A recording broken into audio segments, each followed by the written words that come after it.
Bab 2131, Pohon Beringin Agung. Ya, Liu Weiyi menunjuk ke halaman-halaman buku harian itu dan berkata, tanggal-tanggalnya akurat, tetapi tidak ada tahunnya. Itu tahun 1997. Saat itu, benar-benar ada pekan olahraga Universitas Nasional. Kami tinggal bersama Departemen Olahraga, jadi, kata Liu Weiyi dengan ekspresi rumit, ketika saya menulis novel saya membayangkan diri saya sebagai seorang mahasiswa yang tinggal di asrama selama liburan musim panas. Lalu, saya pergi ke sekolah lain untuk merayu siswi-siswi. Kemudian, saya membawa mereka kembali ke asrama, mengikat mereka, dan memenjarakan mereka. Akhirnya, saya membunuh mereka dan membuang mayat mereka. Saya mengubur mereka di tempat sampah. Ngomong-ngomong soal tempat sampah, kata Liu Weiyi dengan menyesal, setiap hari, ketika kami pergi ke kamar mandi di lantai 2 untuk mengambil air, kami harus melewati tempat sampah. Tempat sampah yang tertutup rapat itu tidak dicat dan warna semennya masih terlihat. Jadi, setiap kali aku melewati tempat itu, ide-ide aneh akan muncul di benakku, membuatku berfantasi tanpa henti. Itulah mengapa aku membuat rencana pembunuhan seperti itu.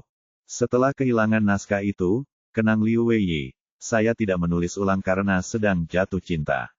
Saya berhasil memikat hati si cantik sekolah, yang sekarang menjadi istri saya. Cinta mengubah pola pikir saya, jadi saya tidak menulis novel itu lagi. Mendengarkan cerita Liu Weiyi, bukan hanya Miao Ying dan Cui Lizu yang termenung, tetapi Zhao Yu, yang berada di ruang pemantauan, juga serius memikirkan berbagai kemungkinan skenario. Apakah Liu Weiyi mengatakan yang sebenarnya? Jika memang demikian, itu berarti seseorang tertarik dengan manuskripnya, mencurinya, dan kemudian membunuh seseorang berdasarkan manuskrip tersebut. Bagaimana jika, ternyata bukan? Liu Weiyi pandai menulis novel, dan mungkin dia mirip dengan Han Kuan. Lalu, apakah pengakuannya hanya alasan untuk lolos dari hukuman? Apakah mengarang cerita seperti itu akan membantunya menghilangkan kecurigaan? Sebenarnya, manuskrip itu sama sekali tidak hilang. Pembunuhnya ternyata adalah dirinya sendiri. Namun, Zhao Yu ingat bahwa dokter forensik telah menemukan jaringan kulit yang mencurigakan dari kantong plastik dan selotip yang digunakan untuk membungkus tubuh. Selama mereka melakukan tes ilmiah, mereka tidak perlu khawatir Liu Weiyi berbohong. Izinkan saya bertanya, tanya Miao Ying kepada Liu Weiyi di ruang interogasi, mengapa Anda datang ke kantor polisi hari ini? Apa tujuan Anda menyelinap di sekitar ruang otopsi? Saya tidak tahu apa-apa tentang ruang otopsi. Kata Liu Weiyi, saya di sini hari ini untuk menjelaskan situasi kepada polisi. Sejak mendengar kabar penemuan mayat tua di menara tertinggi, aku tak bisa tenang. Saat itu, aku sudah curiga ada seseorang yang menyalin bukuku dan membunuh orang. Kalau tidak, bagaimana mungkin ada kebetulan seperti ini? Kata Liu Weiyi polos, namun, aku belum memutuskan. Bagaimana jika bukan seperti yang kupikirkan? Apakah ini karena pembongkaran gedung pengajaran dan penemuan sebuah makam? Atau karena alasan lain? Tapi, Liu Weiyi menelan ludah dan berkata, aku benar-benar tercengang semalam. Di grup obrolan kelas kami, ada orang-orang yang membahas situasi penemuan mayat di menara tertinggi. Mereka mengatakan bahwa mayat itu ditemukan di tempat pembuangan sampah yang tertutup rapat. Dan ada 4 mayat perempuan. Liu Weiyi menarik rambutnya dan berkata, begitu mendengar berita itu, kepalaku langsung pusing dan aku tercengang. 4 wanita, sebuah tong sampah tertutup, bukankah ini alur cerita novel yang kutulis dulu? Liu Weiyi tampak sedih dan bicaranya tidak jelas. Bagaimana ini bisa terjadi? Pak, saya tidak berbohong. Liu Weiyi berusaha sekuat tenaga membela diri. Setelah mendengar berita itu, saya tahu bahwa saya berkewajiban untuk datang ke kantor polisi dan melaporkan situasi ini kepada Anda. Itulah mengapa saya datang ke sini hari ini, tetapi ini pertama kalinya saya di kantor polisi. Setelah masuk, saya terkejut dan tidak tahu harus ke departemen mana. Aku masih mencari ketika kalian menerkamku dan menangkapku. Benar, itulah yang terjadi. Kau, Cui Lizu mengerutkan kening, lalu bertanya, bagaimana kau bisa masuk? Saya mendaftar di pintu masuk, kata Liu Weiyi. Saya bilang saya datang untuk melaporkan sebuah kasus. Saya menunjukkan kartu identitas, mendaftarkan nama dan nomor telepon saya di pintu masuk, lalu diizinkan masuk. Mereka bilang orang yang melaporkan kasus itu ada di lantai pertama, tapi, setelah saya masuk, saya tidak melihat tempat di mana kasus itu dilaporkan, jadi saya baru saja akan bertanya. Dia, mendengar ini, Kapten Mou, yang berada di ruang pemantauan, segera menutupi wajahnya dan menjelaskan, laporan itu dibuat di pintu masuk utama. Dia pasti melewati pintu kecil di sisi timur, itu kebetulan adalah ruang otopsi. Izinkan saya bertanya, Miao Ying melanjutkan pertanyaannya di ruang interogasi. Di grup obrolan kelas Anda, siapa yang memposting bahwa 4 mayat perempuan ditemukan di tempat sampah? Itu Kong Xiaoxue, kata Liu Weiyi. Sepertinya Li Yuhan dan Zhang Yanyan juga mengatakannya. Mereka sepertinya mendengarnya dari orang lain. Lagi pula, sekolah normal Heyang adalah alma mater kami, dan kami pernah tinggal di gedung yang indah itu sebelumnya. Munculnya mayat di sana pasti menjadi berita besar bagi saya, jadi semua orang sangat prihatin. Apakah kau punya informasi kontak mereka? Tanya Miao Ying. Ya, Liu Weiyi menjawab dengan tergesa-gesa. Aku punya nomor telepon mereka di ponselku. Setelah mendengar itu, Cui Lizu mengangkat telepon seluler Liu Weiyi dan memintanya untuk mendapatkan nomor telepon orang-orang tersebut. Setelah Liu Weiyi mengangkat telepon, dia tiba-tiba teringat sesuatu dan segera bertanya kepada Miao Ying. Ngomong-ngomong, Pak Polisi, Anda, bagaimana Anda menemukan mayat itu? Jika bukan karena rahasia saya, mungkinkah karena menara pamungkas telah dihancurkan? Mayat itu digali. Apa? Cui Lizu menunjuk ke halaman-halaman buku harian itu dan berkata, kami menemukannya melalui draftmu.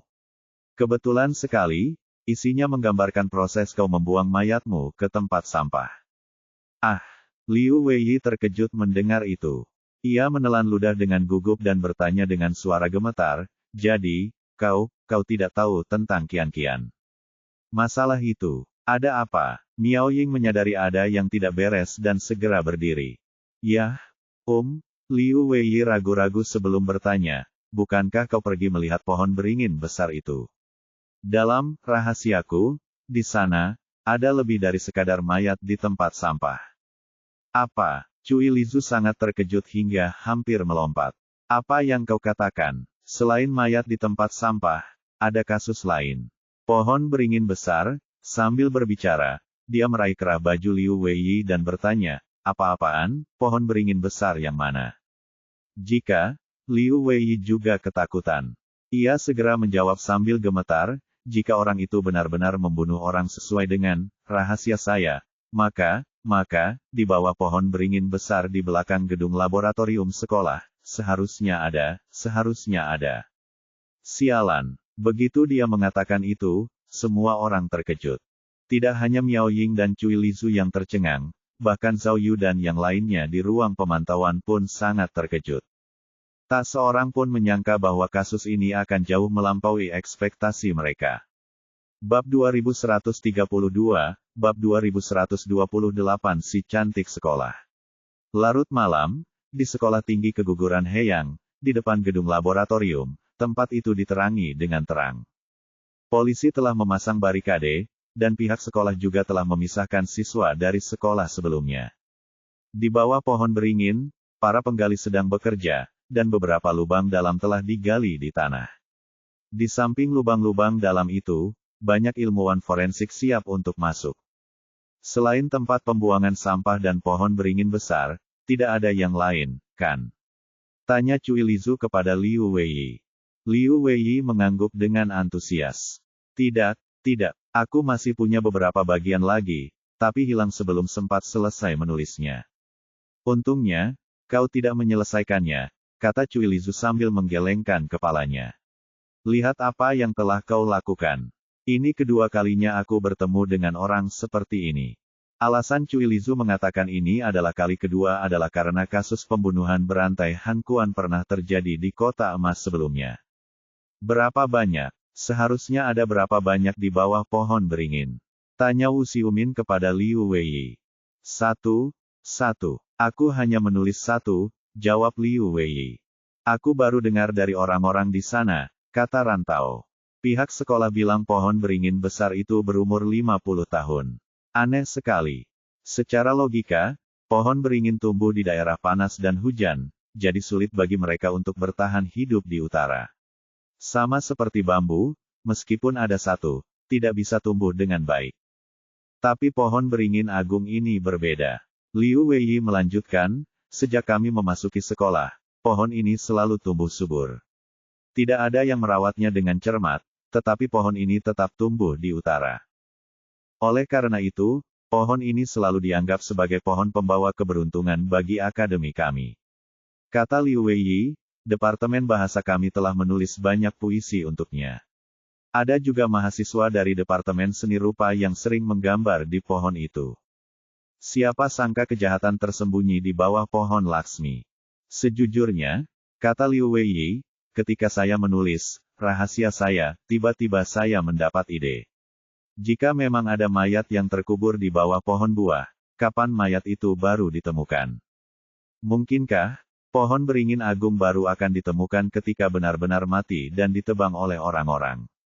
Atau mungkin, meskipun pohon itu sudah mati, tubuhnya tidak akan pernah ditemukan.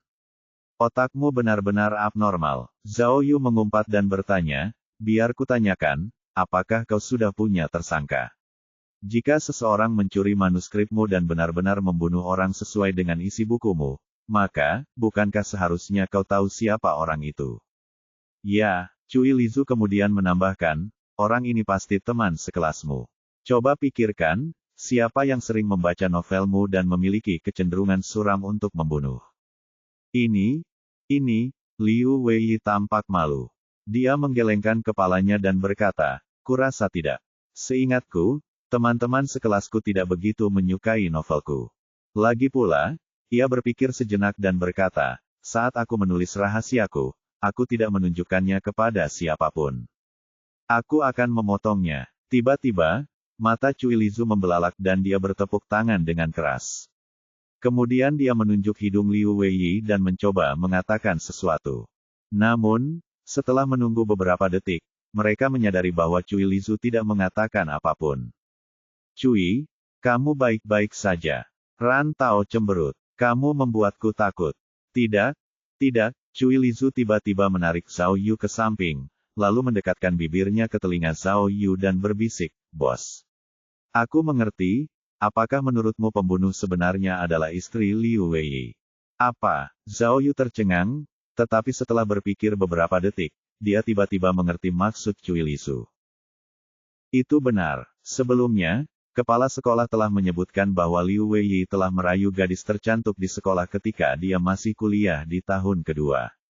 Belle di kampus berbeda dengan Belle di kelas. Dia benar-benar secantik bunga. Di sisi lain, meskipun Liu Weiyi cukup tampan, dia tampaknya tidak menonjol di antara para pria. Si cantik dari sekolah, kenapa dia menyukainya?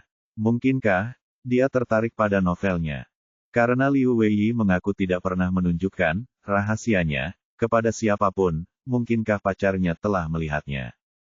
Pacarnya mencuri manuskripnya, lalu, si cantik sekolah telah menjadi istrinya. Cui Lizu menelan ludah dan berkata kepada Zhao Yu, mungkinkah dia pembunuh sebenarnya? Sama seperti kasus pembunuhan dalam video, pembunuhnya adalah seorang wanita. Astaga, Zhao Yu berpikir searah dengan pemikiran itu dan tiba-tiba memahami sesuatu. Sejauh ini, mereka belum bisa memastikan apakah keempat wanita itu telah diperkosa. Mereka hanya menduga demikian berdasarkan catatan Liu Weiyi, tetapi mereka belum bisa memastikan bahwa mereka telah diperkosa. Jadi, pembunuhnya bisa jadi seorang wanita. Hal ini juga menjelaskan keraguan Zhao Yu sebelumnya. Zhao Yu pernah bertanya-tanya mengapa si pembunuh harus membunuh para gadis jika mereka semua adalah wanita dengan profesi khusus. Mungkinkah si pembunuh tidak membunuh karena alasan lain, tapi hanya untuk membunuh? Atau, Zhao Yu melirik Liu Weiyi dan mengerti maksud Cui Lizu. Cui Lizu pasti khawatir kasus ini mungkin juga merupakan pembunuhan berencana. Liu Weiyi mungkin juga terlibat dalam hal ini. Dia dan pacarnya, si gadis tercantik di kampus saat itu, adalah pelaku kejahatan tersebut. Tetapi, seandainya itu Bele di sekolah, apakah dia akan sebejte itu? Zhao Yu tak bisa menahan diri untuk tidak meragukan dirinya sendiri. Ia merasa masih banyak poin yang tidak masuk akal dalam deduksinya. Bagaimana kalau begini? Aku akan mengajak beberapa orang untuk berbicara dengan istrinya sekarang, kata Cui Lizu pelan. Mari kita gunakan metode lama kita dan coba tipu dia. Tidak, Zhao Yu dengan cepat berkata, situasinya berbeda kali ini. Masih terlalu dini untuk menggunakan metode lama. Setidaknya, kita perlu memahami latar belakang mereka. Bagaimana kalau begini? Perintah Zhao Yu, kau pergi dan kumpulkan informasi detail tentang pasangan itu dulu. Kita akan menganalisis informasinya terlebih dahulu, lalu membuat rencana. Cara ini lebih aman. Bagus, aku akan mendengarkanmu. Cui Lizu mengangguk. Kalau begitu, aku akan pergi dan menyelesaikan ini. Jika kau benar-benar menemukan mayat, jangan lupa beritahu aku. Baiklah, Zhao Yu mengangguk. Ayo, saat mengantar Cui Lizu pergi, Zhao Yu berbalik dan menabrak pacarnya, Miao Ying. Miao Ying menyilangkan tangannya, wajahnya tanpa ekspresi. Semakin tanpa ekspresi wajahnya, semakin besar rasa bersalah yang dirasakan Zhao Yu. Zhao Yu, sadarkah kau bahwa ini tamparan di wajahku? Tanyanya. Miao Ying mengeluh, apa yang kita bicarakan tadi? Sesulit itu bagimu untuk beristirahat di hotel? Tidak, biar saya jelaskan. Zhao Yu melambaikan tangannya dan berkata, kebetulan saja kalian menangkap tersangka utama hari ini. Saya kira kebenaran kasus ini sudah terungkap. Karena itulah saya mengikuti kalian ke sini, hehe. Ai, Nona Miao menghela napas. Karena itu, Anda harus tahu bahwa kasus ini belum selesai. Jadi, silakan kembali. Ini, Zhao Yu tergagap, mencoba menjelaskan. Pada saat itu, alat berat di kejauhan tiba-tiba berhenti. Seseorang berteriak, cepat, bawa lampunya, kita mungkin telah menggali sesuatu. Bab 2133, siapa yang menyentuh manuskrip saya? Seharusnya itu seorang wanita, kata Liu Weiyi sambil memandang lokasi penggalian di kejauhan. Ia berjongkok di tanah dan berkata dengan menyesal, sama seperti mayat perempuan di tempat sampah, aku ingin menulis beberapa bagian lagi, tetapi sebelum aku selesai, naskahnya sudah hilang. Wanita ini, tanya Miao Ying, apakah kau membayangkannya? Ya, benar, jawab Liu Weiyi, dia seorang mahasiswi dari universitas lain. Tokoh utama dalam novelku menyukai wanita muda berbaju merah, jadi dia sering pergi ke universitas lain untuk mencarinya. Kenapa? Miao Ying bertanya lagi, bukankah dia mencari seseorang dari sekolahmu? Karena jika seorang gadis dari sekolah kita hilang, mereka pasti akan menggeledah sekolah dengan teliti, seperti anjing pelacak. Seharusnya mudah menemukan jasadnya, jawab Liu Weiyi tanpa berpikir. Astaga, rencana yang cukup matang. Teriak Zhao Yu. Tapi, jika kasus pembunuhan yang kau rencanakan terjadi selama liburan musim panas, bukankah siswa dari sekolah lain juga sedang liburan? Di mana kita bisa menemukan pembunuhnya? Ini, benar-benar, tanpa diduga, Liu Weiyi mengulangi kata-kata Zhao Yu, jadi, aku belum cukup dewasa saat itu. Aku tidak berhasil mendapatkan gadis tercantik di sekolah, yang sekarang menjadi istriku, saat itu. Aku kecewa, jadi aku menulis novel yang gelap dan mesum seperti ini untuk menghibur diri dan menertawakan diriku sendiri. Kau benar-benar sakit. Mata Rantau membelalak. Bukankah kau bilang ingin menerbitkan novelmu di sebuah majalah? Ini tidak kontradiktif, kan? Liu Weiyi menjelaskan, meskipun gelap dan cabul, seharusnya bisa diterbitkan di era itu. Bahkan mungkin laku keras. Selama ada akhir yang positif, seperti si pembunuh menerima hukuman, menemui jalan buntu, diadili, dan sebagainya. Saya punya pertanyaan lain, tanya Zhao Yu. Novel Anda bercerita tentang liburan musim panas, jadi kapan Anda menulisnya? Apakah itu juga liburan musim panas? Ya, Liu Weiyi mengangguk. Aku hanya punya lebih banyak waktu selama liburan musim panas. Apakah ini liburan musim panas setelah tahun pertama kuliah? Baik, Liu Weiyi mengangguk lagi. Lalu, di mana kau menulisnya? Zhao Yu bertanya lagi, apakah kau menulisnya di sekolah? Tidak, Liu Weiyi menggelengkan kepalanya. Aku menulisnya di rumah. Aku tidak sekolah selama liburan musim panas itu. Aku menulisnya di rumah dan di perpustakaan saat bosan. Sebenarnya, aku tidak menulis banyak. Lalu, bagaimana kamu kehilangannya? Tanya Zhao Yu lagi, bukan di sekolah.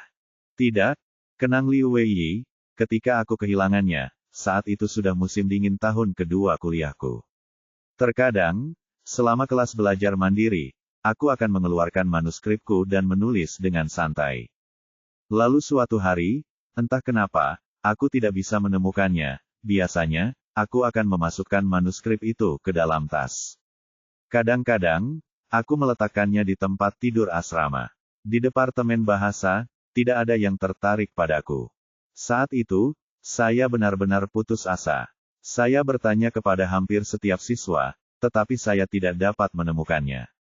Saat itu, saya sudah menulis lebih dari 100.000 kata. Meskipun isinya agak cabul, saya sangat menyukainya. Sekalipun saya tidak bisa menerbitkannya, setidaknya saya harus menyimpannya sebagai kenang-kenangan. Tapi entah kenapa, aku tidak bisa menemukannya. Dengan kata lain, tanya Zhao Yu, apakah Anda yakin bahwa manuskrip-manuskrip itu hilang di sekolah? Benar, jawab Liu Weiyi. Kurasa bukan hanya kelas kita saja. Saat itu, asrama kita tidak pernah dikunci, dan hampir siapapun bisa masuk. Jadi, jika seseorang benar-benar mencuri novelku, semua mahasiswa yang tinggal di gedung mewah itu pasti akan dicurigai. Tentu saja, ada juga kemungkinan yang sangat kecil, Liu Weiyi melanjutkan, yaitu, saya kehilangannya sepulang sekolah atau dalam perjalanan ke sekolah, dan manuskrip itu terlepas dari tas saya. Sial, Ran Tao menyipitkan matanya. Kalau begitu, semua siswa di sekolah ini tersangka. Namun, kemungkinan hal itu terjadi sangat kecil, kata Liu Weiyi. Saya orang yang sangat berhati-hati. Saya rasa dia tidak akan melakukan kesalahan sekecil itu. Lalu, Zhao Yu memandang lokasi penggalian di kejauhan, lalu ke rekan-rekannya di sekitarnya. Akhirnya ia mengajukan pertanyaan kunci kepada Liu Weiyi. Saya dengar istri Anda adalah teman sekelas Anda waktu itu. Apakah dia gadis tercantik di kampus Anda? Oh, Liu Weiyi sedikit terkejut dan segera mengangguk. Ya, ada apa? Kenapa kau tiba-tiba menanyakan tentang dia?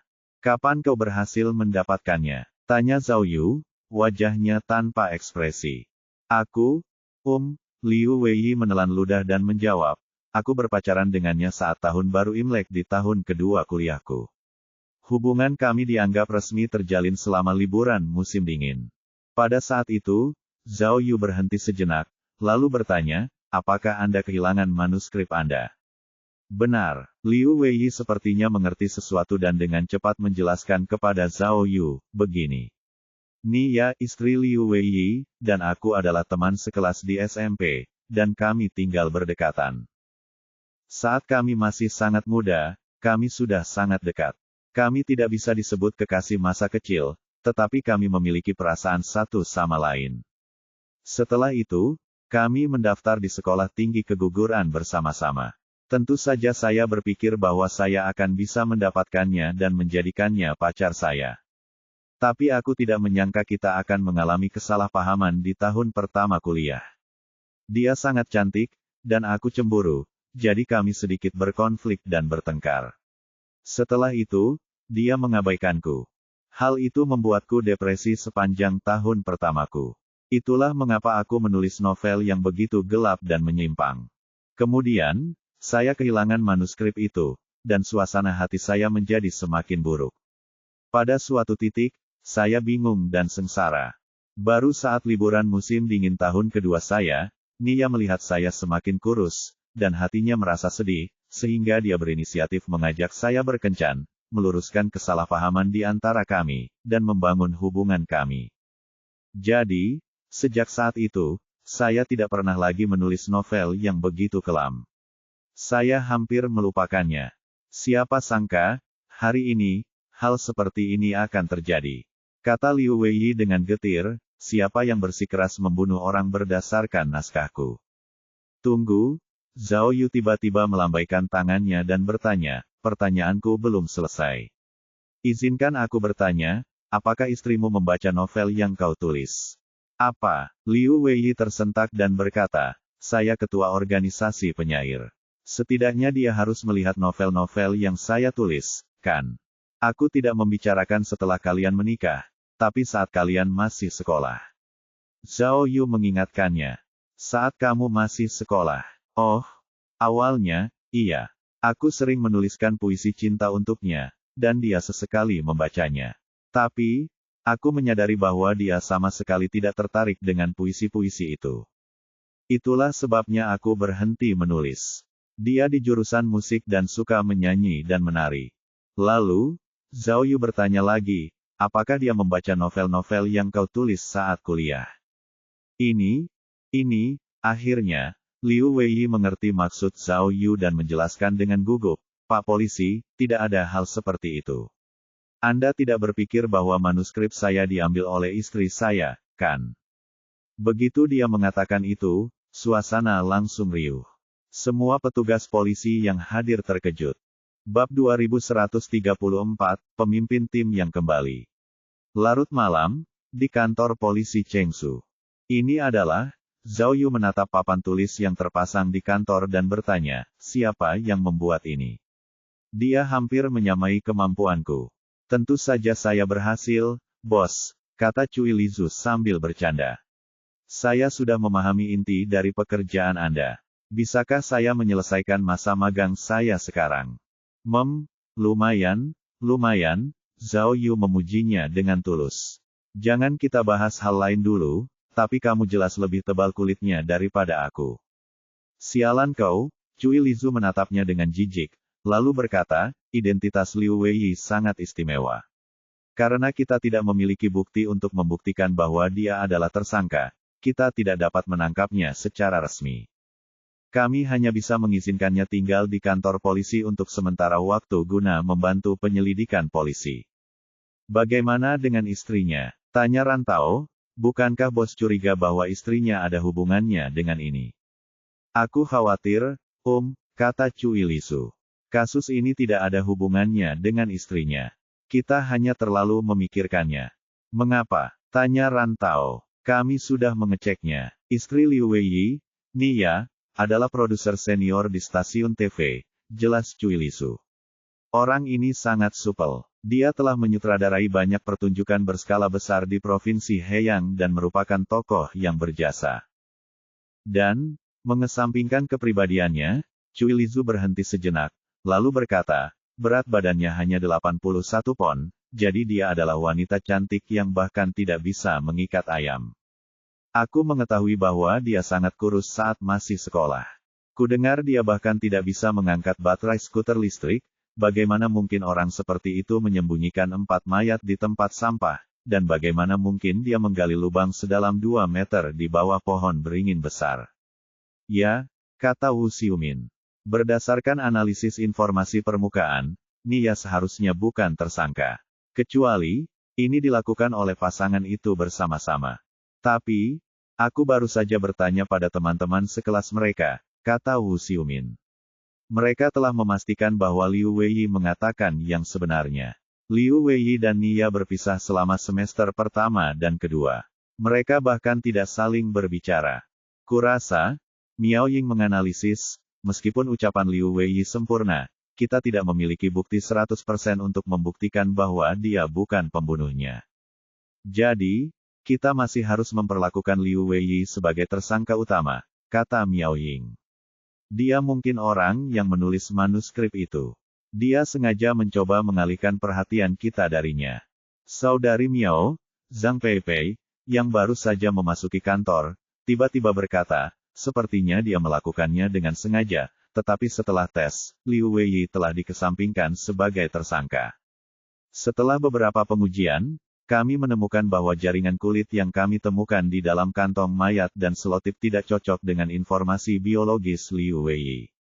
Jadi, pembunuh sebenarnya seharusnya bukan dia. Oh, setelah mendengar kata-kata Zhang Peipei, ruangan itu menjadi hening. Dari situ, tampaknya memang ada pembunuh sungguhan dalam buku harian kasus pembunuhan itu.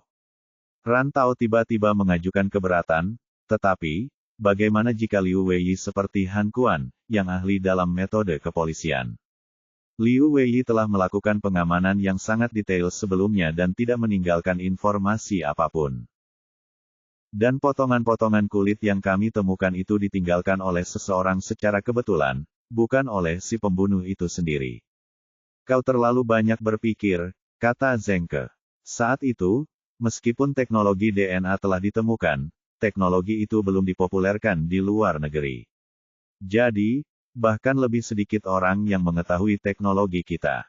Itu belum tentu benar, Ran Tao bersikeras. Hanya karena kau tahu sedikit bukan berarti kau tidak tahu apa-apa. Bagaimana jika Liu Weiyi punya rencana? Dia yakin kita tidak akan menemukan bukti untuk menjeratnya atas suatu kejahatan, jadi dia mengarang cerita seperti itu. Wu Xiumin kemudian berkata, aku telah mengamati Liu Weiyi dengan saksama, tetapi aku tidak melihat kekurangan apapun. Jika orang ini benar-benar berbohong, maka dia pasti ahli dalam permainan pikiran, bahkan lebih hebat daripada agen khusus yang terlatih secara profesional. Ketika Wu Xiumin tiba-tiba menyebutkan soal berbohong, Zhao Yu langsung teringat pada alat pendeteksi kebohongan tak terlihat. Sayangnya, alat pendeteksi kebohongan tak terlihat itu sudah habis sejak terakhir kali digunakan. Lagi pula, dia memiliki perasaan yang sama dengan Wu Xiumin. Dia juga berpikir bahwa Liu Weiyi tidak sepintar Han Kuan, jadi dia tidak berpikir bahwa Liu Weiyi berbohong. Bagaimana kalau begini? Kata Zhao Yu, daripada membuat tebakan yang tidak berarti, lebih baik biarkan fakta yang berbicara. Selanjutnya, mari kita berpisah dan tunjukkan kemampuan kalian yang sebenarnya. Cui Lisu, Zhao Yu adalah orang pertama yang berbicara kepada Cui Lisu. Kau bertugas menyelidiki masa lalu Liu Weiyi untuk melihat apakah yang dia katakan itu benar. Lihat apakah dia benar-benar tidak bersekolah selama liburan musim panas itu. Selain itu, selidiki juga istrinya, Nia. Gali lebih banyak informasi tentang pasangan itu. Ya, Cui Lisu mengangguk tegas. Wu Xiumin, perintah Zhao Yu kepada Wu Xiumin. Pergi dan selidiki situasi di obrolan grup kelas Liu Weiyi dan cari tahu siapa yang membocorkan informasi internal polisi. Orang ini mungkin penting untuk kasus ini. Aku mengerti, kata Wu Xiumin sambil mengangguk. Aku sudah menyelidiki orang ini. Kudengar 3 gadis dari kelas mereka mendengar berita itu di meja anggur. Aku sedang menyelidikinya sekarang, dan kurasa aku akan segera menemukan sumbernya. Baiklah, Zhao Yu mengangguk, lalu berkata kepada Ran Tao dan Kapten Mou, Saudara Tao, kau dan Kapten Mou akan mencari teman-teman sekelas Liu Weiyi dan menyelidiki informasi identitas mereka satu persatu. Lihat apakah ada yang cocok dengan jaringan kulit pada selotip itu. Ingat, pahami prinsip bergerak dari dekat ke jauh, instruksi Zhao Yu. Mulailah dengan koneksi terdekat Liu Weiyi, lalu perlahan perluas cakupannya. Aku mengerti. Jangan khawatir. Ran Tao menerima perintah itu. Zheng Ke, kata Zhao Yu kepada Zheng Ke, kau awasi gambar 3D itu, dan setelah selesai, segera kirimkan pemberitahuan untuk mencari jenazahnya. Selain itu, Anda dan Dr. Zhang akan memeriksa jenazah dengan saksama. Tugas utama kita sekarang adalah mencari tahu identitas almarhum. Sama seperti sebelumnya, meskipun kita tidak menemukan kecocokan dalam DNA, kita dapat melakukan perbandingan genetik. Pertama, kita dapat mengetahui kondisi genetik korban dan melihat dari mana mereka berasal. Aku mengerti. Serahkan padaku, Zheng Ke mengangguk. Setelah tugas-tugas diberikan, Zhao Yu pertama-tama melihat papan tulis, lalu berkata kepada Kapten Mou, Kapten Mou, orang yang mengikat bel harus melepaskan bel tersebut. Anda terus memantau berita dari sekolah dan meminta sekolah untuk bekerja sama dengan penyelidikan kami. Selain itu, jika besok tidak ada kemajuan signifikan dalam kasus ini, bantu saya menemukan semua orang yang terlibat dalam kasus ini di sekolah. Saya ingin berbicara baik-baik dengan mereka. Oh, tentu, tidak masalah. Kapten Mou segera memberi hormat. Lalu Zhao Yu berbalik dan berkata kepada Miao Ying, Ketua Tim Miao, sesuai peraturan lama, Anda akan bertanggung jawab atas media dan hubungan masyarakat. Kasus ini sudah diungkap oleh media, dan Universitas Normal Heyang sekarang berada di daftar pencarian terpopuler. Jadi, kita perlu berhati-hati dalam menangani banyak detail. Kita tidak bisa melakukannya tanpa Anda. Kau, Miao Ying menunjuk telinga Zhao Yu dengan pasrah, lalu berkata, hal-hal ini tidak masalah, tetapi kau harus memperhatikan kondisi fisikmu. Haha, jangan khawatir. Zhao Yu merangkul bahu Miao Ying. Aku detektif baja, tidak apa-apa. Ayo. Tulang-tulang yang baru ditemukan telah dikirim. Mari kita lihat. Bab 2135, Bab 2130 Cat Kuku. Kantor Polisi Chengsu, Ruang Otopsi. Berdasarkan pemeriksaan, kami telah menentukan urutan 4 jenazah pertama, kata Zhang Peipei. Jenazah nomor 1 adalah yang paling awal, sedangkan jenazah nomor 2 dan jenazah nomor 3 berasal dari tahun yang sama. Kedua jenazah tersebut hampir identik, sehingga diperkirakan jenazah-jenazah tersebut dibuang dalam waktu yang sangat berdekatan. Jenazah nomor 4 adalah yang terbaru, tetapi, kata Zhang Peipei, jenazah nomor 5, yang digali dari pohon beringin besar, belum diperiksa. Kita tidak bisa memastikan bahwa jenazah nomor 4 adalah yang terbaru. Dari situasi saat ini, termasuk jenazah nomor 5, semuanya adalah perempuan muda. Sebelum meninggal, mereka telanjang dan tidak mengenakan perhiasan apapun. Si pembunuh, seharusnya memperlakukan mereka dengan sangat hati-hati. Dan, Zhang Peipei menunjuk tulang-tulang di meja otopsi dan berkata, tidak ada luka luar yang jelas pada tubuh mereka, hanya tulang hyoid yang patah. Jadi, kami menduga mereka dicekik sampai mati. Bukankah Kapten Mou sudah meminta ahli untuk membuat gambar 3D? Bagaimana hasilnya? Tanya Zhao Yu. Mereka menemukan para ahli dari berbagai bidang untuk merestorasi keempat kerangka tersebut secara bersamaan, kata Zhang Peipei. Diperkirakan akan memakan waktu 2 hari. Saya pergi ke lokasi kejadian untuk melihat-lihat. Teknologi restorasi mereka masih sedikit berbeda dari kampus, tetapi jika kita pergi ke ibu kota sekarang untuk mengundang orang, itu juga akan membuang waktu. Tidak apa-apa, kata Zhao Yu. Tidak peduli berapa lama waktu yang dibutuhkan, yang terpenting adalah bisa mengembalikan penampilannya sepenuhnya. Peipei, tanya Miao Ying, apakah ada ciri pengenal lain pada keempat kerangka itu? Misalnya, gigi, atau apakah Anda pernah menjalani operasi ortopedi? Ya, Zhang Peipei mengangguk dan menunjuk ke tulang-tulang itu. Gigi palsu ditemukan pada kerangka nomor 2 dan nomor 3. Cat kuku ditemukan di jari-jari kaki keempat kerangka itu, yang berarti mereka telah mengoleskannya di kuku kaki mereka sebelum meninggal. Oh, keempatnya, jantung Zhao Yu berdebar kencang. Di era itu, seharusnya tidak banyak gadis yang suka mengecat kuku, kan? Mungkinkah benar para wanita itulah yang melakukan pekerjaan istimewa? Tidak, kata Zhang Peipei. Sebaliknya, itu adalah periode paling populer saat itu, dan banyak wanita suka mengecat kuku mereka. Saat itu musim panas, jadi sulit untuk menentukan identitas almarhum dari cat kuku. Kau tadi bicara soal kuku kaki, kata Miao Ying. Bagaimana dengan kuku tangan? Tidak, jawab Zhang Peipei. Saya sudah memeriksanya dan tidak menemukan jejak cat kuku pada kuku keempat mayat itu. Aneh sekali, kata Miao Ying, bingung. Seorang wanita yang mengecat kuku kakinya, tetapi tidak mengecat tangannya. Mungkinkah, karena kebutuhan profesi tertentu? Tidak mungkin. Mereka adalah para siswa. Kurasa siswa tidak diperbolehkan mengecat kuku mereka. Aku bisa tahu kau belum pernah kuliah. Miao Ying menggelengkan kepalanya.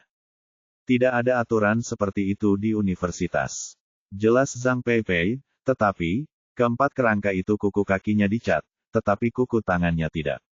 Jadi, kita dapat menyimpulkan bahwa keempat korban mungkin memiliki pekerjaan yang sama. Lalu, Zhao Yu menebak dengan penasaran, seorang perawat, seorang guru, mereka menjual makanan siap saji. Petik 2. Aneh, Miao Ying juga mengerutkan kening. Tidakkah menurutmu jika seorang wanita muda di industri yang sama menghilang hanya dalam 2 tahun, bukankah itu akan menarik perhatian orang? Setidaknya, dia seharusnya membuat laporan, kan? Itu benar, kata Zhao Yu tak berdaya. Jika Cui Lizu ada di sini, aku khawatir dia akan mengungkit lagi kasus peti mati gantung itu. Mayat yang ditemukan di tempat sampah pasti bukan mayat yang digali si pembunuh dari rumah duka atau kuburan, kan?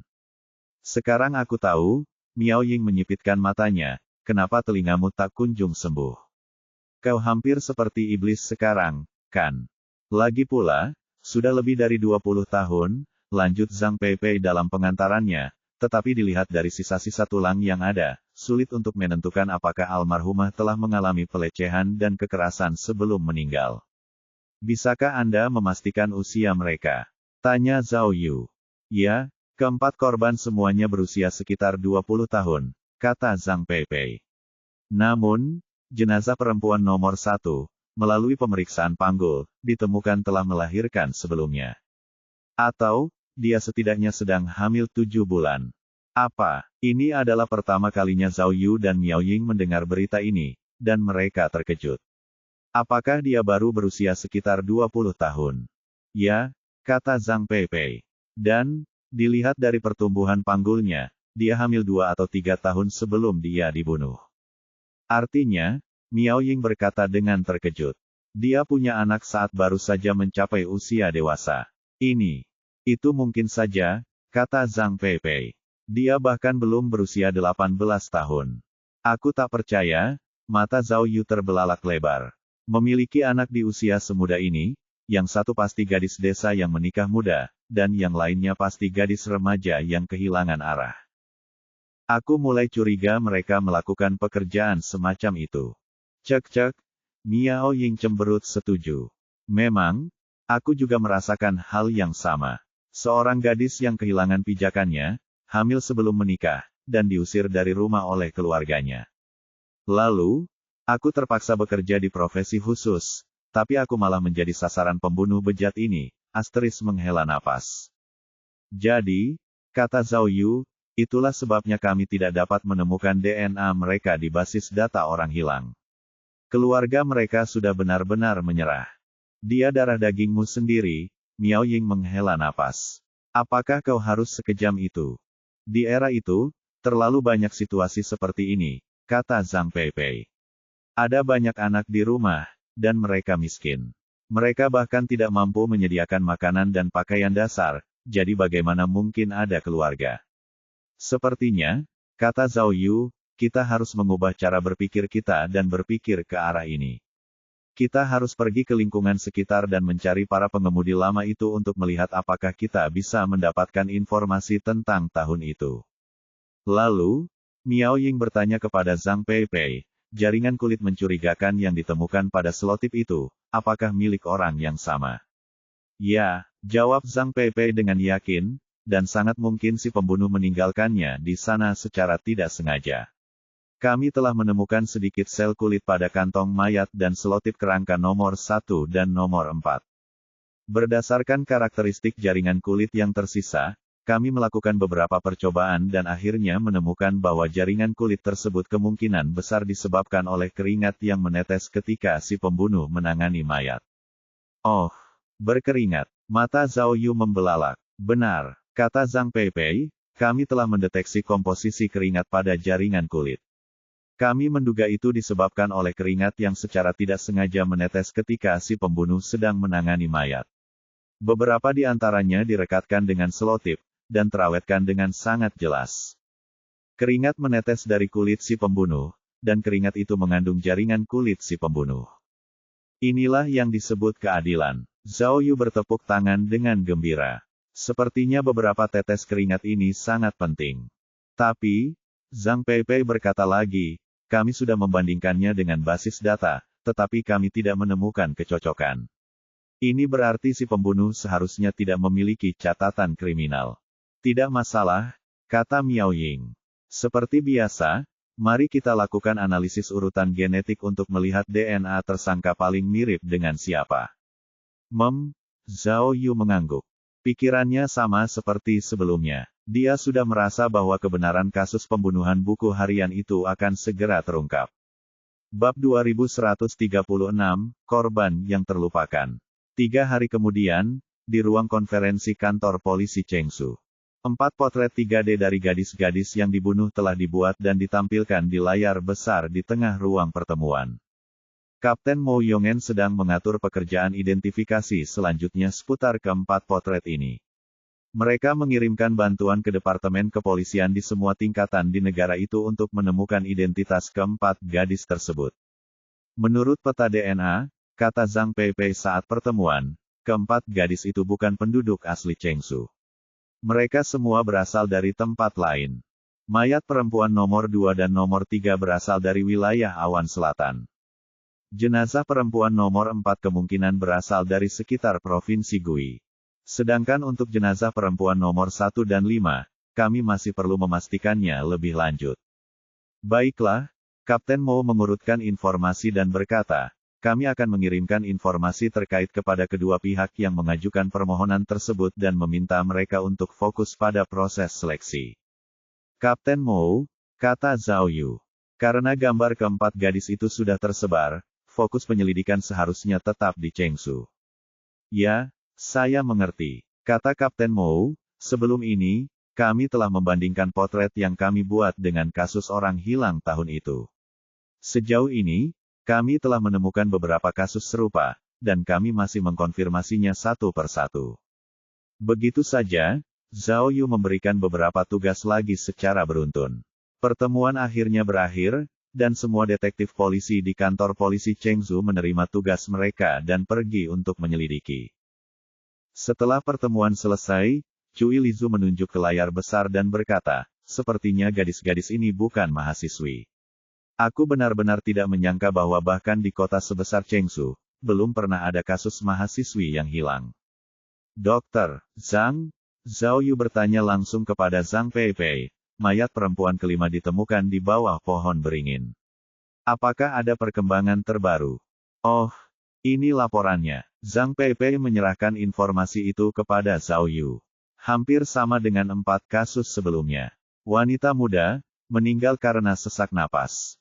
Ada cat kuku di kakinya, tetapi tidak di tangannya. Minyak kuku lagi, Zhao Yu sedikit mengerutkan kening, merasa sangat aneh. Omong-omong, kata Zhang Peipei lagi, Ketua Tim Zhao, saya tidak tahu apakah Anda menyadarinya sebelumnya.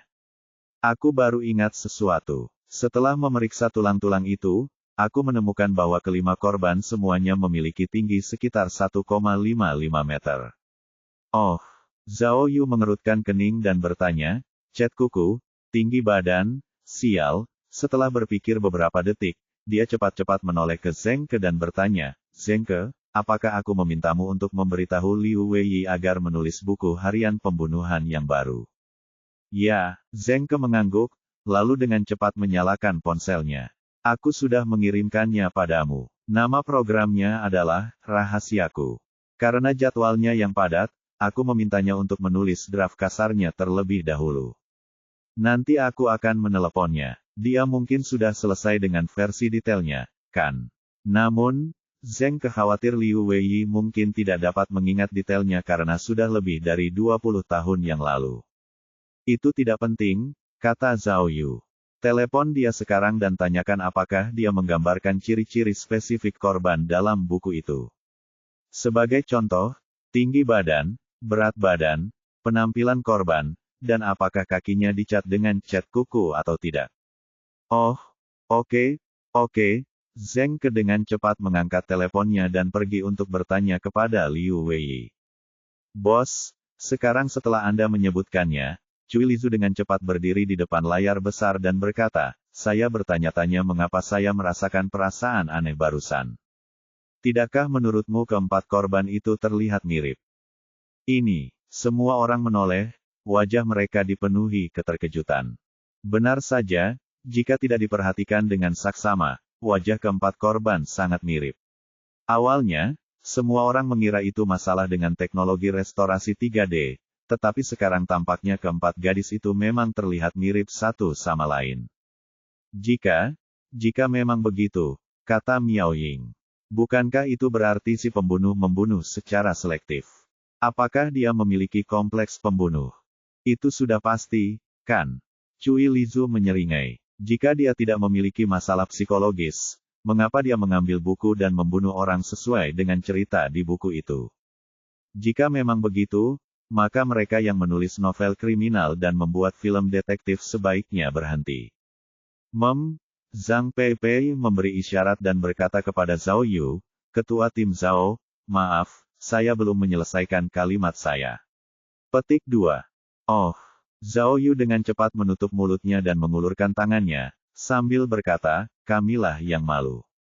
Ketua tim Zhao, Zhang Peipei berkata lagi, ketika saya magang di bawah bimbingan guru Gao, saya menemukan kasus serupa.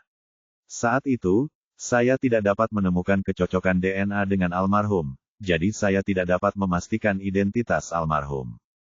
Kami telah memeriksa kasus orang hilang dan mengirimkan pemberitahuan untuk mengidentifikasi jenazah, tetapi kami masih belum menemukan apapun. Kemudian, ketika kami menyelesaikan kasus ini, kami menemukan bahwa, kata Zhang Peipei, almarhumah sebenarnya adalah seorang yatim piatu dari panti asuhan. Karena dia tidak punya keluarga, tidak ada yang melaporkan kehilangannya, dan tidak ada yang memeriksa basis data orang hilang untuk mengisi informasi perbandingan. Jadi, Zhao Yu mengangguk dalam-dalam. Kau telah belajar sepanjang hidupmu. Mungkinkah ini kasus buku harian si pembunuh? Apakah semua korban adalah anak yatim piatu dari panti asuhan? Kata Cui Lizu, semua korban berusia sekitar 20 tahun. Mereka pasti punya teman atau pekerjaan, kan? Apakah tidak ada yang melaporkannya ke polisi? Sulit untuk mengatakannya, Zhao Yu menghela napas dan berkata, mungkin tidak semuanya yatim piatu. Atau mungkin mereka tipe orang yang tidak akan diingat meskipun mereka menghilang. Tidak, pada saat itu, Zheng Ke kembali dengan tergesa-gesa dan berkata, Liu Wei mengatakan bahwa dia tidak pernah menulis apapun tentang minyak kuku kaki di bukunya, baik itu tentang kuku kaki maupun kuku tangan. Selain itu, mengenai penampilan dan tinggi badan almarhum, saya benar-benar tidak ingat dengan jelas apakah dia menggambarkannya secara detail. Cat kuku, Cui Lizu kembali cemberut. Bos, sekarang aku agak mengerti maksudmu. Apakah kau curiga bahwa cat kuku di kaki almarhumah dioleskan oleh si pembunuh sendiri? Ran Tao mendecakkan lidah dan berkata, pembunuh mesum lagi. Kurasa aku pernah melihatnya di film Hong Kong sebelumnya. Aduh, aku merinding. Jika memang begitu, Miao Ying mengerutkan kening, lalu apa alasannya? Lalu, semua orang mendongak mencari seseorang. Jelas, psikolog Wu Xiumin memiliki pendapat yang lebih baik dalam masalah ini.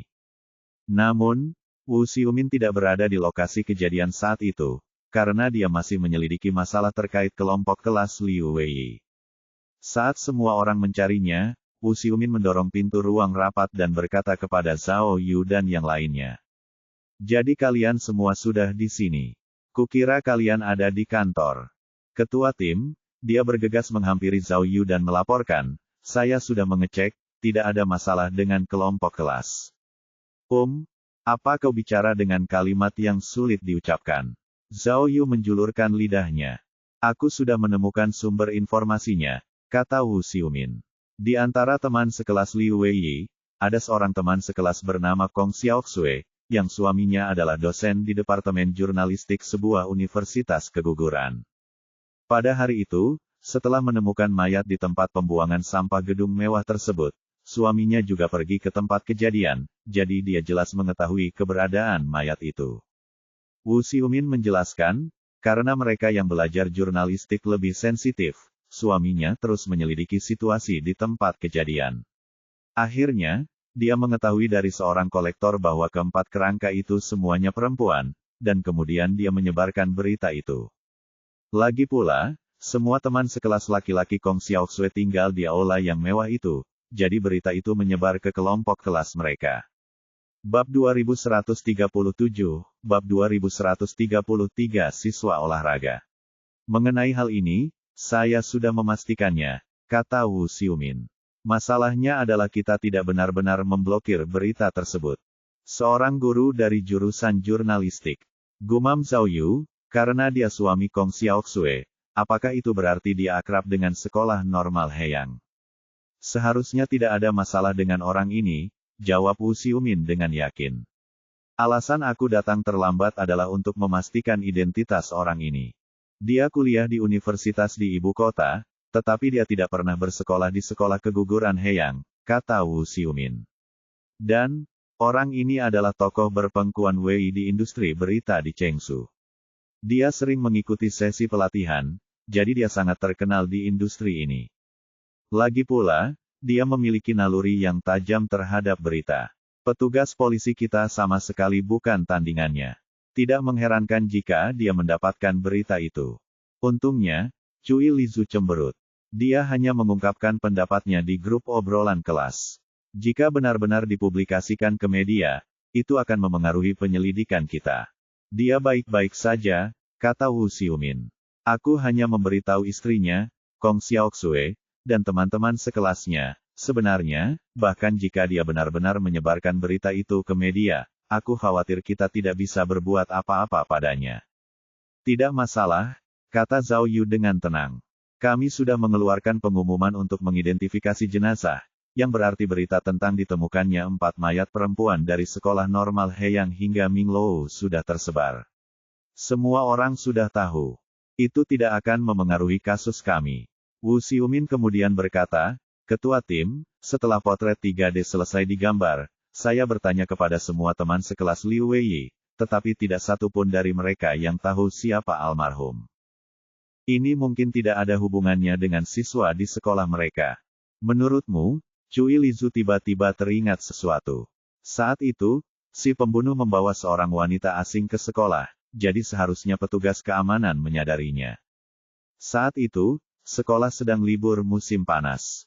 Penjaga itu mungkin punya kesan tertentu, kan? Jika kita menemukan penjaga pada saat itu, akankah kita? Sudah lebih dari 20 tahun. Ran Tao mendecakkan lidah. Aku bahkan tidak tahu apakah penjaga saat itu masih hidup. Bos selalu bilang, selama masih ada secercah harapan, kita harus memperjuangkannya dengan sekuat tenaga. Kata Cui Lizu tegas, kadang-kadang, orang mungkin tidak akan pernah melupakan apa yang mereka lihat dalam sekejap. Mungkin, dia bisa menemukan sesuatu. Bos, kata Cui Lizu. Karena pekerjaanku sudah selesai, serahkan saja urusan keamanan padaku. Saya akan segera menghubungi sekolah dan meminta mereka memberikan daftar nama petugas keamanan dari tahun itu. Saya akan mencari mereka satu per satu. Sebelumnya, Zhao Yu telah mengirim Cui Lizu untuk menyelidiki situasi Liu Weiyi dan Nia. Melalui penyelidikan tersebut, mereka telah menyingkirkan kemungkinan bahwa pasangan itu terlibat dalam pembunuhan tersebut. Jadi, misi Cui Lizu telah selesai. Zhao Yu cemberut dan menghela napas. Baiklah, kamu boleh mencoba, tapi, aku bisa membantumu mempersempit ruang lingkupnya. Oh, jangkauannya, jangkauan apa? Tanya Cui Lizu. Karena Liu Weiyi bukan tersangka, maka, mari kita buat asumsi sederhana, kata Zhao Yu. Tahun itu, selama tahun penyelenggaraan Pekan Olahraga Nasional, yang merupakan liburan musim panas tahun 1997, Liu Weiyi menulis rahasiaku.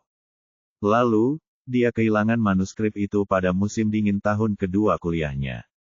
Artinya, jika si pembunuh telah mendapatkan manuskripnya dan siap membunuhnya, dia hanya bisa melakukannya selama liburan musim dingin atau musim panas tahun berikutnya.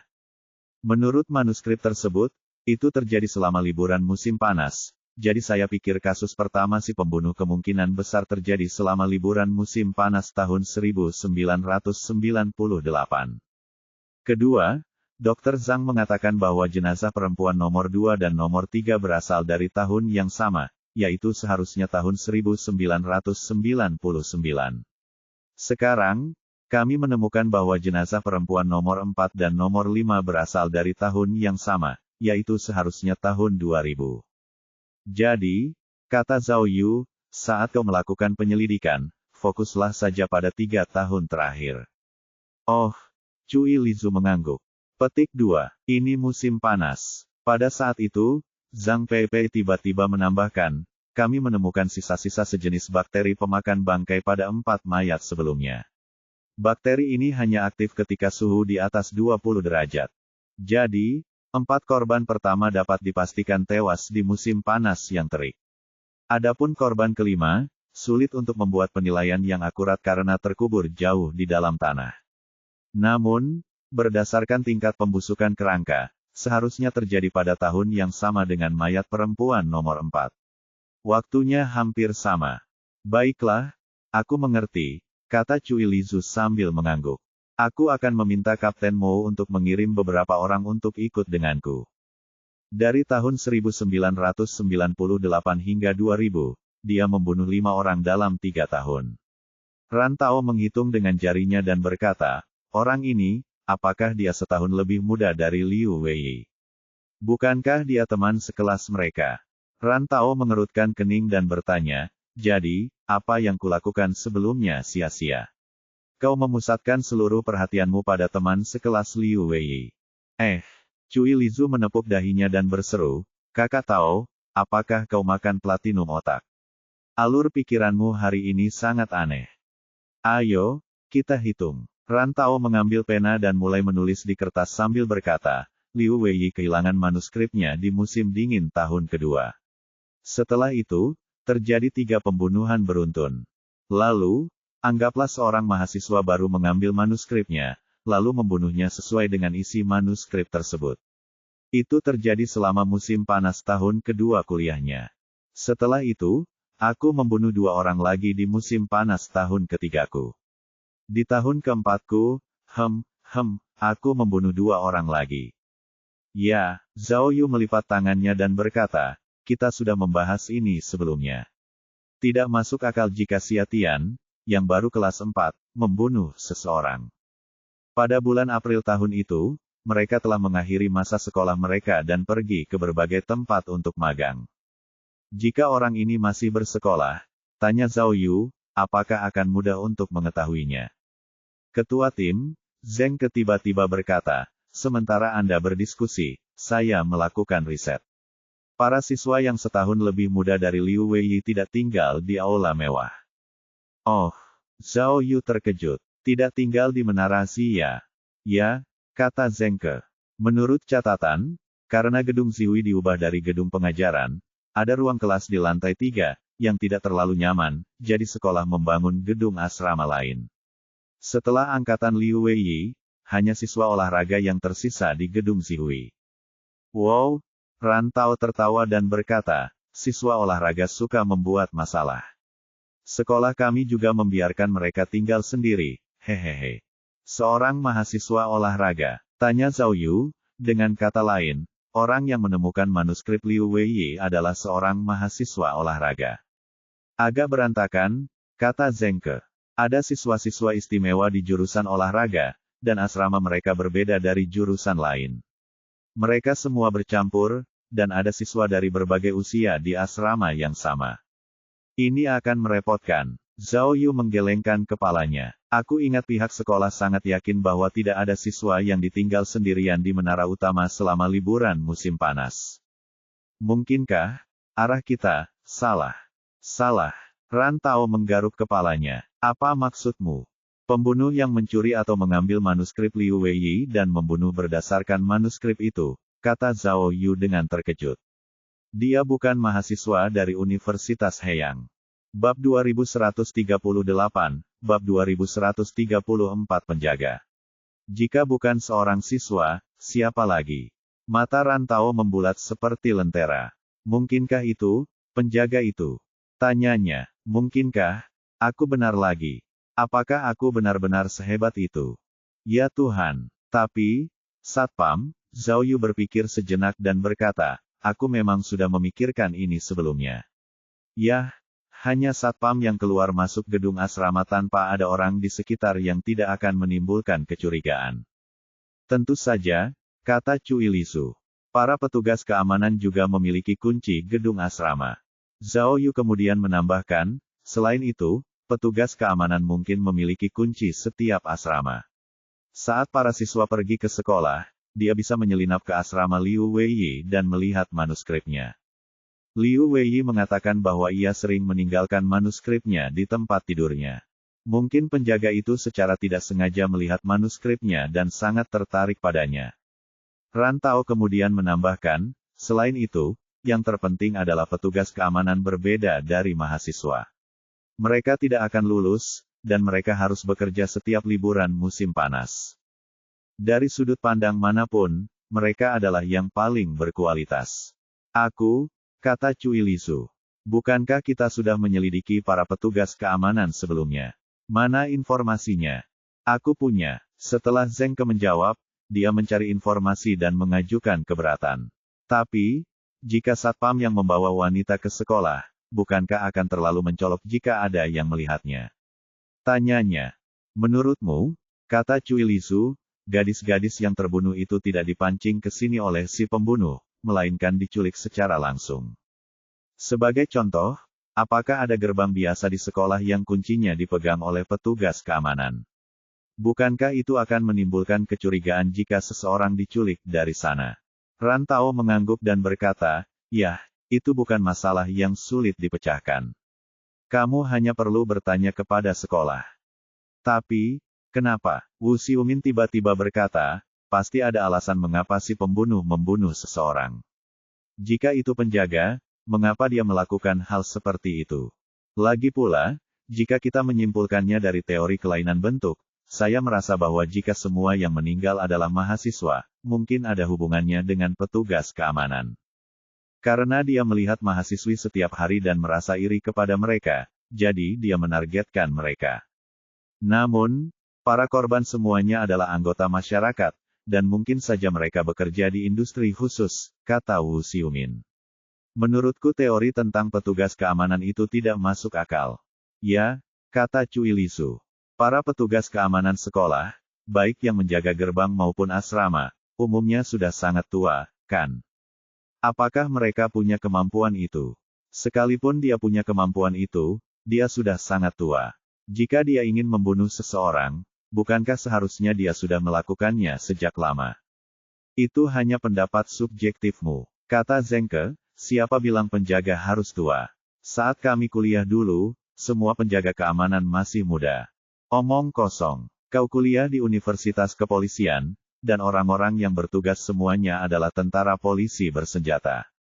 Tentu saja, kau masih muda. Cui Lisu menjulurkan lidah dan berkata, kurasa kau hanya pamer karena kuliah. Zengke terdiam. Percuma saja hanya mengatakannya. Biarkan fakta yang berbicara. Ran Tao membuka informasi petugas keamanan yang ditemukan Zengke, dan terkejut setelah melihatnya. Begitu banyak. Ya, kata Zengke, pada waktu itu, belum ada perusahaan keamanan, dan semua penjaga dipekerjakan oleh sekolah. Ada berbagai macam penjaga. Beberapa datang melalui koneksi, beberapa mengambil posisi tetapi tidak bekerja, dan beberapa tiba-tiba berselingkuh. Jadi, tingkat pergantiannya sangat tinggi, dan ada banyak lokasi. Dalam beberapa tahun kasus itu terjadi, setidaknya ada 100, kan? Kau bodoh. Cui Lisu menepuk bahu Ran Tao dan berkata, kau melihat gambaran besarnya. Lihat saja para penjaga keamanan gedung mewah itu. Mungkinkah ada 100 orang? Setelah melihatnya beberapa kali, giliran Cui Lisu yang merasa sedih. Mengapa Anda tidak menandai lokasi petugas keamanan? Saya tidak tahu siapa yang sedang bertugas di aula yang mewah itu. Ya, kata Zengke sambil mengerutkan bibir. Aku khawatir kita harus meminta pihak sekolah untuk mencari jalan keluarnya. Menemukan catatan ini melalui buku rekening saja sudah merupakan keajaiban. Jangan lupa, sudah lebih dari 20 tahun. Kalau begitu, kata Zhao Yu kepada Zengke, pergilah dan hubungi sekolah. Temukan petugas keamanan gedung Zizen, lalu bandingkan denanya dengan DNA yang ditemukan di dalam kantong mayat. Ahli forensik Zhang mengatakan bahwa menurut analisis DNA, tersangka adalah seorang pria, dan penjaga itu juga seorang pria, jadi kita tidak bisa mengesampingkan kemungkinan tersebut. Lagi pula, petugas keamanan itu mengetahui situasi di gedung Ziya dan sekolah, dan dia memiliki banyak kunci, jadi dia adalah tersangka utama. Kita harus memfokuskan penyelidikan kita ke arah ini. Ya, Zengke dan yang lainnya mengangguk. Pada titik ini, rapat analisis kasus dadakan seharusnya sudah berakhir. Tanpa diduga, tepat ketika semua orang bersiap untuk bekerja, seorang petugas polisi mengirimkan laporan kepada Zhang Peipei. Ini adalah, Zhang Peipei membuka laporan dan berkata, analisis peta genetik tersangka telah keluar. Orang ini seharusnya berasal dari Chengzhou dan memiliki hubungan darah dekat dengan keluarga Li dari Fengjun, Zuzhou, dan Menxia. Kemungkinan nama keluarganya adalah 41% Li, 23% Yang, 15% Ji, 11% Wu, dan 8% nama keluarga lainnya. Wow, itu sungguh menakjubkan. Kau bahkan bisa menebak nama keluarganya. Seru Cui Lizu, untungnya, aku sudah lama tidak terlibat dalam urusan ini. Itu bukan namanya mencuci tangan di Gold Basin, canda rantau. Itu namanya memulai lembaran baru, oke. Kalau begitu, kata Zhao Yu kepada Zheng Ke, kau harus segera mencari tahu siapa nama keluarga penjaga menara yang indah itu. Lalu, Zhao Yu membuka daftar nama penjaga dan mulai memeriksanya dengan saksama. Sayangnya, daftar nama ini adalah daftar gaji, dan tidak menunjukkan usia penjaga tersebut. Oleh karena itu, Zhao Yu bertanya kepada Zhang Peipei, Dr. Zhang, dapatkah kita menentukan usia tersangka dari denanya? Ini sangat sulit, kata Zhang Peipei. Metode kami saat ini adalah mengamati pemulihan OHDG 8 inci, karena seiring bertambahnya usia, kemampuan pemulihan DNA secara bertahap menurun. Selain itu, kita juga dapat membuat penilaian kasar berdasarkan tingkat DNA secara keseluruhan dan panjang telomer. Namun, tidak satu pun metode penelitian yang ada saat ini cocok untuk situasi kami. Hal ini karena DNA yang kami ekstrak sudah tidak segar. Jika kami melakukan eksperimen, akan terjadi kesalahan besar dan penuh dengan ketidakpastian. Oh, aku mengerti. Zhao Yu mengangguk. Kau menggunakan begitu banyak istilah teknis hanya untuk memberitahuku bahwa Ying Luo tidak bisa melakukannya. Zhang Peipei terdiam dan wajahnya memerah. Tapi itu tidak masalah. Setidaknya kita punya bukti yang meyakinkan, kata Zhao Yu. Paling banter, kita bisa membandingkannya dengan 100 petugas keamanan ini. Aku tidak percaya kita tidak bisa menemukan tersangkanya. Bab 2139, Bab 2134 Identitas Penting. Zhao Yu telah mengucapkan sumpah suci, tetapi kenyataan menamparkan wajahnya. Setelah 5 hari, tidak ada kemajuan dalam penyelidikan buku harian itu. Zhao Yu benar-benar bingung. Jawabannya sudah sangat dekat, tetapi tidak pernah muncul. Mereka telah menggunakan semua teknologi yang mereka miliki, tetapi pembunuh misterius itu tidak pernah terungkap. Dalam 5 hari terakhir, mereka telah menyelidiki sebagian besar petugas keamanan di sekolah tinggi keguguran. Menurut informasi sekolah, hanya ada 2 petugas keamanan yang menjaga menara Zizhen, dan keduanya telah meninggal dunia. Meskipun begitu, polisi tetap bersusah payah mencari anggota keluarga kedua pria tersebut dan melakukan tes DNA. Hasilnya membuktikan bahwa DNA mereka sama sekali tidak cocok dengan DNA pada kantong mayat, sehingga mereka dikesampingkan sebagai tersangka. Saat ini, Kapten Mou telah mengirim orang untuk mencari penjaga lainnya, tetapi karena sejarah yang panjang, banyak dari mereka sudah meninggal, sehingga sangat sulit untuk menemukan mereka. Selain itu, tidak ada kabar dari gambar hasil restorasi 3D. Para ahli telah merekonstruksi potret kelima jenazah tersebut, dan polisi juga telah mempublikasikan potret-potret tersebut melalui berbagai platform. Namun, sejauh ini belum ada yang datang untuk mengklaim tulang-tulang tersebut. Meskipun polisi juga telah memperoleh beberapa petunjuk, petunjuk-petunjuk ini harus diverifikasi satu per satu. Selain itu, kemajuan pemetaan DNA tersangka juga mengalami kemunduran. Melalui analisis dan perbandingan para ahli, mereka hanya menemukan beberapa target yang serupa, tetapi DNA orang-orang ini masih jauh dari DNA tersangka.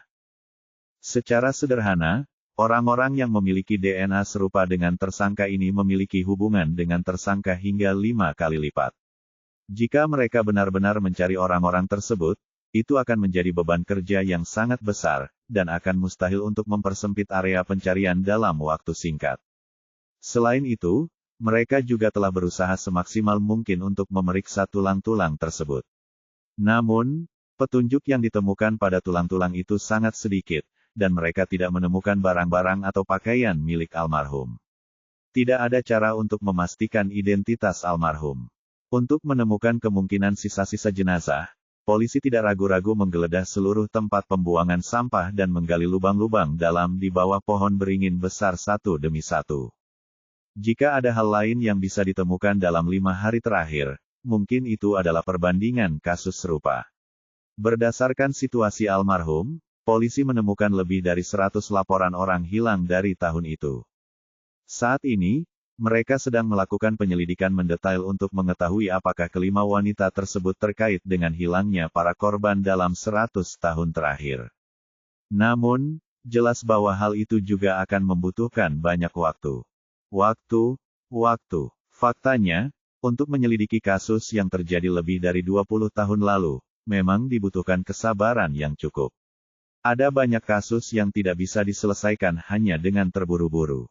Zhao Yu tentu saja memahami hal ini, tetapi dia tidak tahu mengapa, namun dia masih berada dalam dilema dan tidak bisa mengatasinya.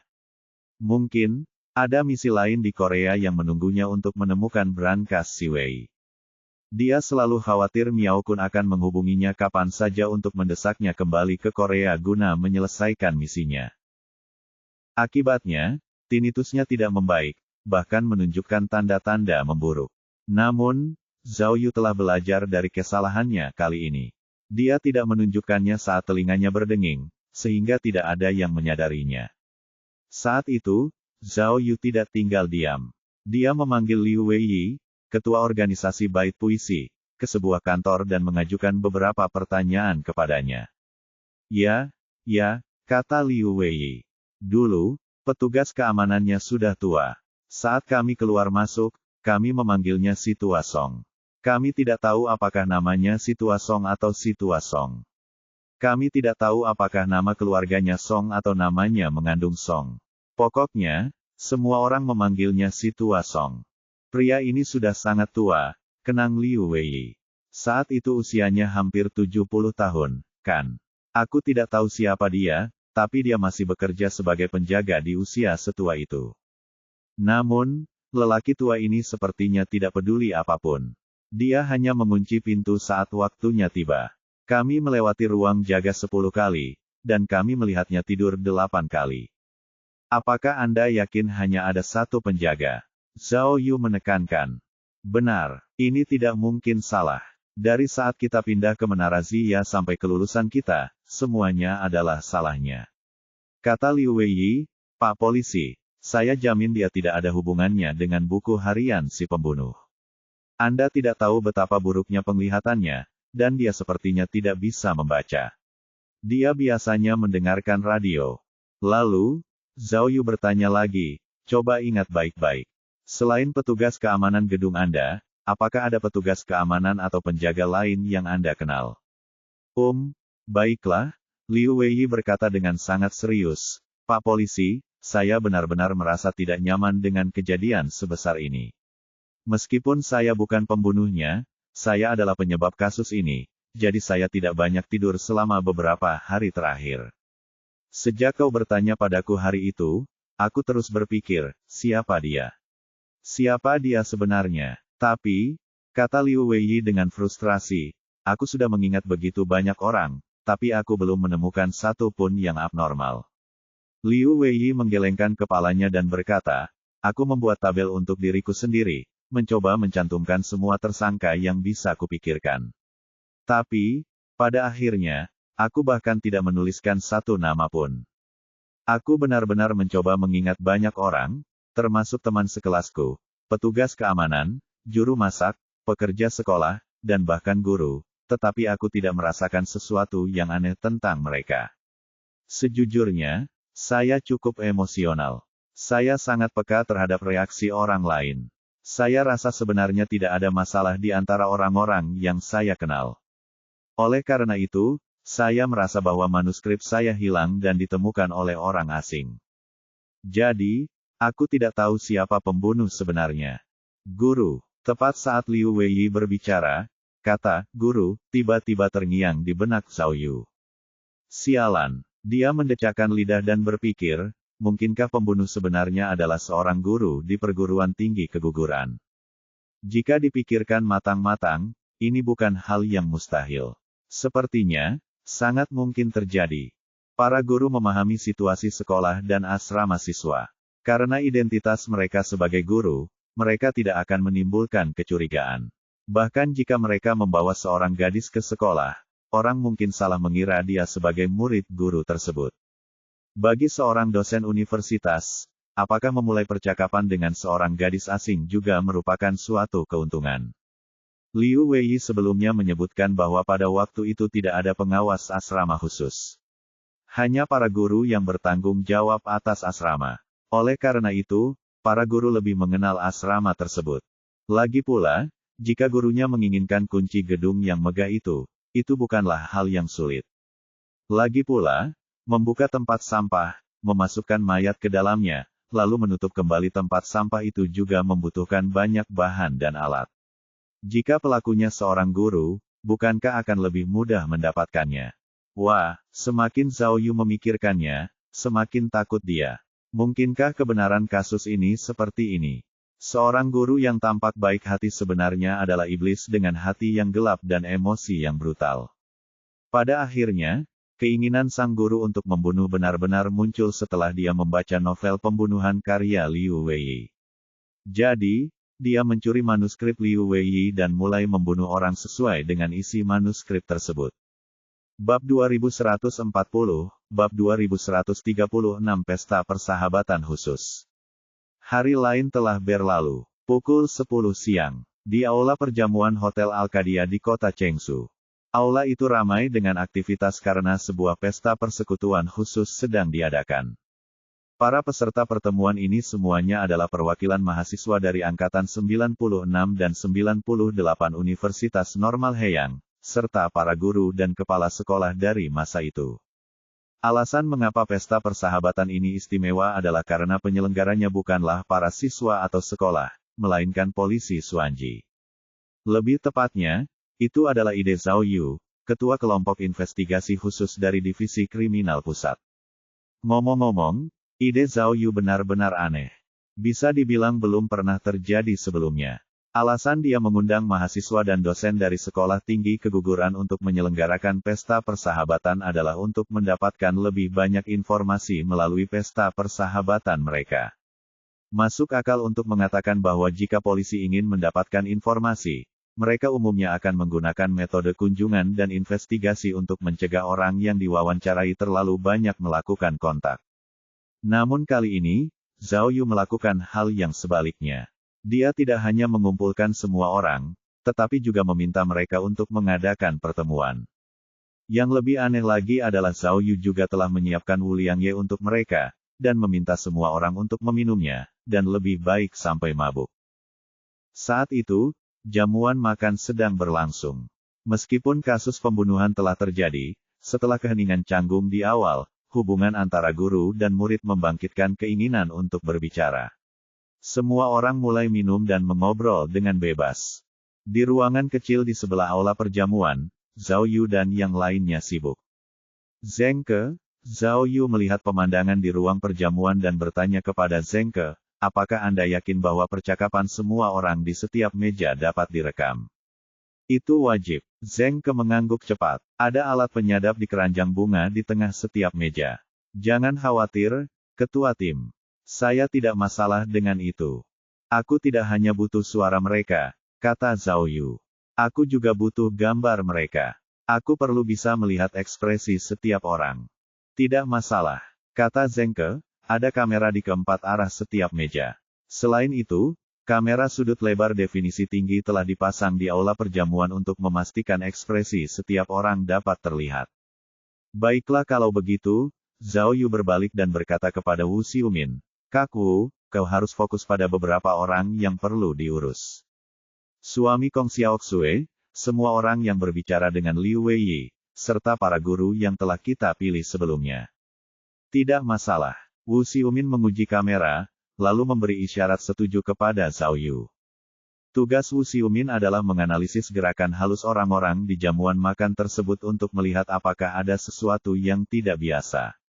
Yang lainnya bertugas merekam percakapan semua orang untuk menemukan informasi yang berkaitan dengan kasus tersebut. Alasan mengapa mereka diizinkan minum tentu saja agar mereka bisa mengatakan yang sebenarnya setelah minum dan mengungkapkan lebih banyak informasi. Tentu saja, semua pekerjaan Zhao Yu dan timnya dilakukan secara diam-diam. Meskipun polisi adalah penyelenggara dan yang membiayai pertemuan partai tersebut, tidak ada seorang pun di pertemuan itu yang mengetahuinya kecuali Liu Weiyi. Semua orang mengira bahwa pesta persaudaraan itu diadakan atas undangan sekolah. Setelah jamuan makan dimulai, topik pembicaraan semua orang secara alami berputar buku harian pembunuh itu. Bagaimanapun, ini adalah masalah yang sangat penting bagi sekolah, dan bahkan seluruh Chengsu. Seperti yang Zhao Yu duga, di bawah pengaturan yang disengaja oleh polisi, para peserta pertemuan secara bertahap membuka hati mereka dan mulai mengenang masa lalu.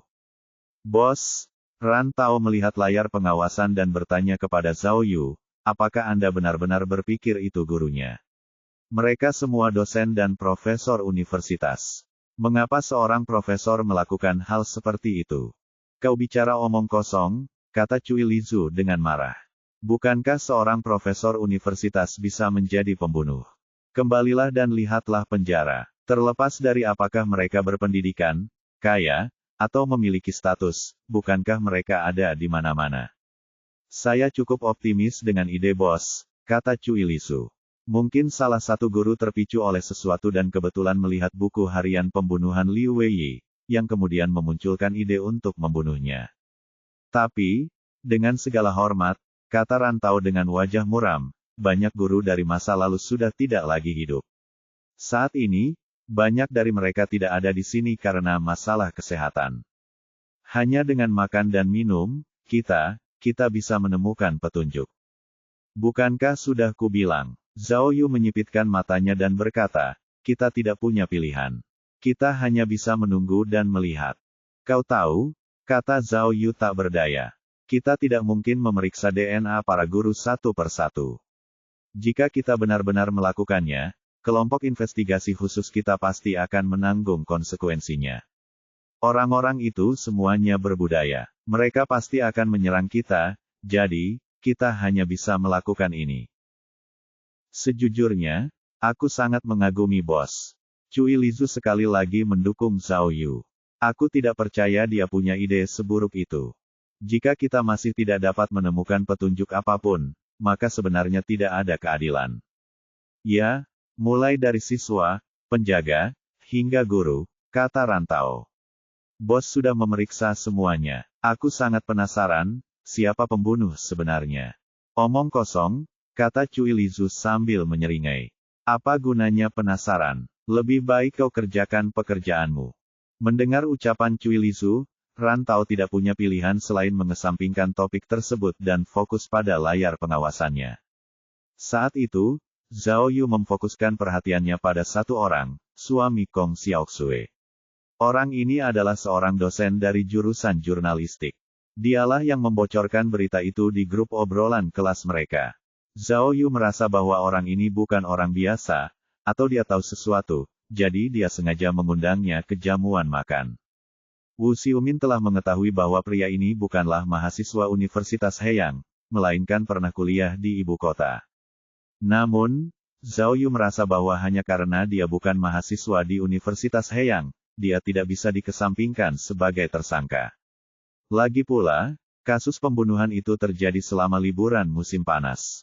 Saat itu, dia seharusnya juga berada di Chengsu, jadi masih ada kemungkinan tertentu. Oleh karena itu, Zhao Yu sengaja mengatur agar dia dan Liu Weiyi duduk di meja yang sama, sehingga Liu Weiyi dapat mengobrol dengan nyaman dengannya. Saat itu, mereka sudah minum cukup banyak, dan mereka membicarakan kasus pembunuhan berdasarkan buku harian itu. Zhao Yu mendengarkan dengan saksama setiap kata yang diucapkannya, serta setiap gerakan halusnya. Setelah mengamati cukup lama, akhirnya dia menggelengkan kepalanya dengan pasrah. Mungkin karena sensitivitas departemen jurnalistik, suami Kong Xiaoxue jelas sangat tertarik pada kasus ini dan terus menanyakan detail kasus tersebut kepada Liu Weiyi. Sepertinya dia sedang melakukan wawancara berita.